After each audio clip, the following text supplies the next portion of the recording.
Good day, all. Ira Epstein of Linn Associates with your metal market update for a whopper of a day on Thursday. And we are now at the 16th of September, 2021, just after 6:20 p.m. Central Time. You know, I've been telling you, gold disappointing, a real market when it got to 1810 that was terrible.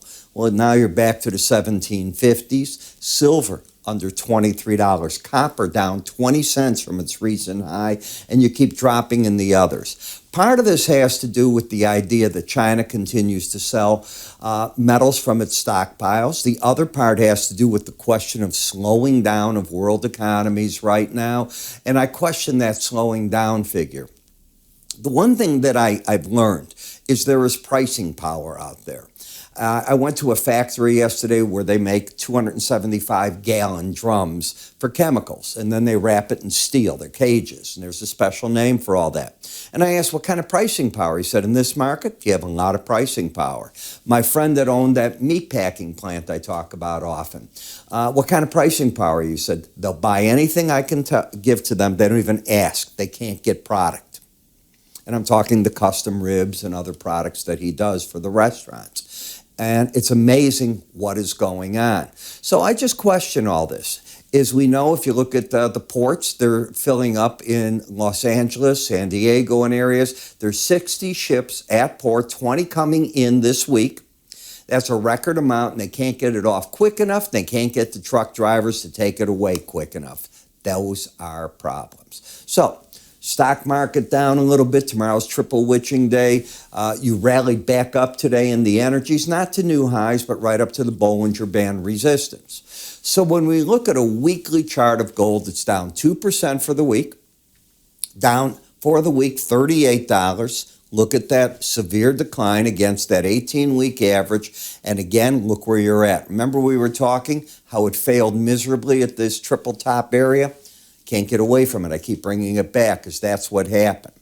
Now when we look at the market, you've got a pattern of what? Lower highs, lower lows. You're under the 18, and we were talking about this too, the 18-day average of closes. Would the market have the power to rally back into the 100 and 200-day averages like it did back here? And the answer is, after the fact, no, it didn't. So are we getting overdone? Yep, you're under the Bollinger Band, but, and there's a big but here, often when you narrow in the bands, notice how wide they were there and they're narrowing in, that gives the market a little bit of power. You had what's called the first day of a breakout today. You were under the band in the bottom quadrant of trade. Will that be the case tomorrow, or is the market going to be able to rally a bit? And then I won't consider it that type of breakout. If it stays under, makes new lows under yesterday's low and close in the bottom quadrant. That's very important. Yes, I'd expect a pullback to the Bollinger Band, but I'd look for a failure. You're oversold. So I'm going to repeat. I think the pros came out today against the Bollinger Band, period. I think they're studying just the way that I did to see, do you come in on rallies? I don't think you'll get professional selling under a Bollinger Band, but this market's bad. Then we come to the gold-silver ratio. Well, if gold's bad, silver got even worse. Look at how the prices popped up. The higher the numbers go, in a perfect world, you'd load up your 76.62 ounces of silver. You have a saw, you're cutting to 6.2, and you're taking it to your friendly barter person, and he's going to say, I'll take that and give you a full ounce of gold. That's how you look at it. The higher it goes means silver's weaker than gold. And look at the silver. Look at how much you were down today at one point. You got down as 22.58. So we're talking a monster drop here. It finished the day down 4%, down $1.07. But that's a little bit of a bounce off the lows, at least 20 cents. That's a big move. And it's trying to get back in the bands. Same story, same oversold condition. Copper market, do I feel good? When the market got up there, I know I told everybody here, I think the pros are coming out of the market completely. It's not embedded. You're there. Wouldn't surprise me if we back off from there. We have fallen now to the point where you got lower highs, lower lows. Momentum down, bias down. You're back into a downtrend, at least on the daily chart. I haven't looked at the weekly, to be honest. If you can accelerate with more stops, why not the 420 level?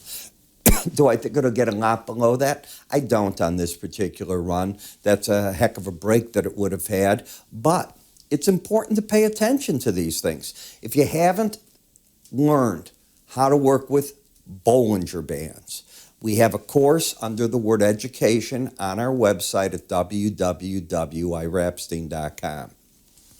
In the platinum, I said yesterday that bounce probably getting sold by the pros. You can see it here, and I said it again this morning on my morning subscriber videos. Remember, the subscriber videos are different than these free videos. That's where I'm actually either wrong or right, because I'm saying buy here, sell there. This is what I think you do. I'm throwing it out when I see there's something to do. But if you know me and you see an embedded reading like you have on the bottom here, which means the bottom Bollinger Bands, the bottom slow stochastics are going sideways under 20. There is a way to handle that. You're waiting for these rallies, and that's where I think the pros are coming in and selling. In the dollar index is void of trend. It's doing this. It's in waves of trading that there's no follow through up or down.